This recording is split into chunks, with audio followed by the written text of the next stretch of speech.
Менің каналыма қош келдіңіздер. Бүгін біз сіздермен 2-3 минутта оңай әрі тез дайын болатын нәзік дәм салатын жасайтын боламыз.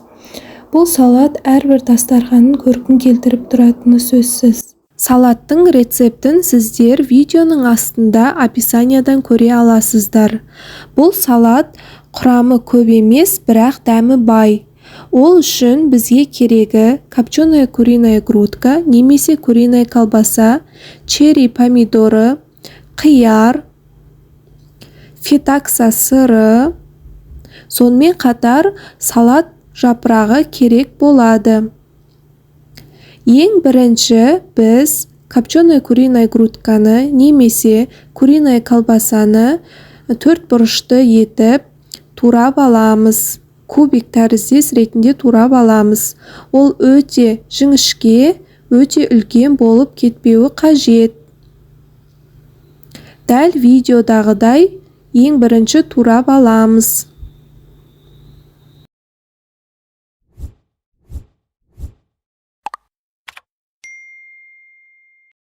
Тауықты турап біткеннен кейін біз оны үлкен чашкаға саламыз. Видеодағыдай тура кубик тәріздес болып шығуы керек. Екінші кезекте біз фетакса сырын 4 бұрышты етіп кубик тәріздес кесіп аламыз. Өте үлкен, өте жіңішке болып кетпеуі қажет.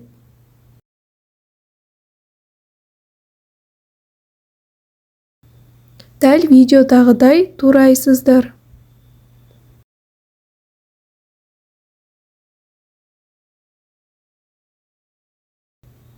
Фетакса сырын турап болғаннан кейін оны да чашкаға саламыз.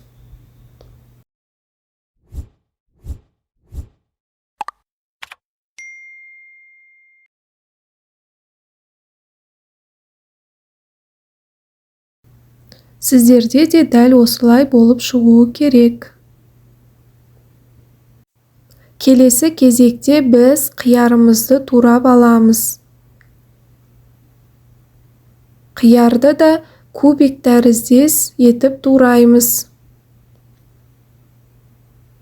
Кішкентай болып кетпеуі қажет.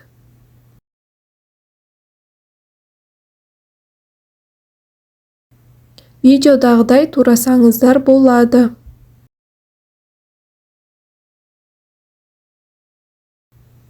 Бұл салаттың құрамы аз ғана өнімнен тұрады. Тураған қиярларымызды осылай чашкаға салып аламыз. Келесі біз черри помидорын турайтын боламыз.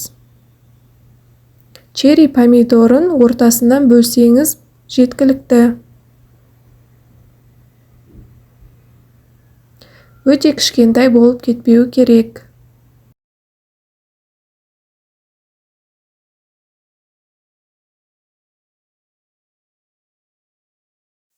Видеодағыдай турап шығамыз. Турап болғаннан кейін чашкамызға саламыз.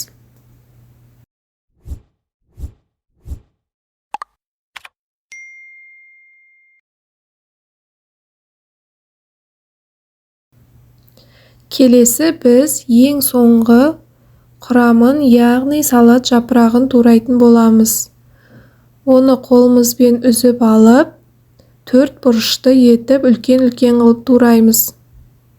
Ол салатқа қосылғанда өз көлемін кішірейтеді.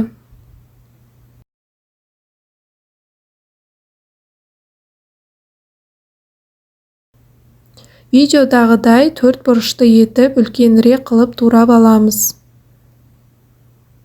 Болғаннан кейін салатқа қосамыз.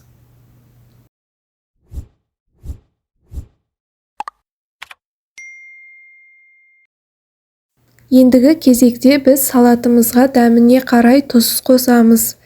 Кейін майонез салып, салатымызды жақсылап араластырып аламыз.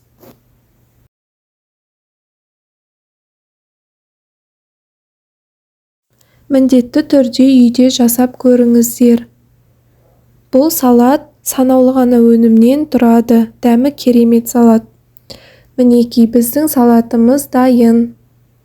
Сіздер де жасап көріңіздер, дастарханға әдемі.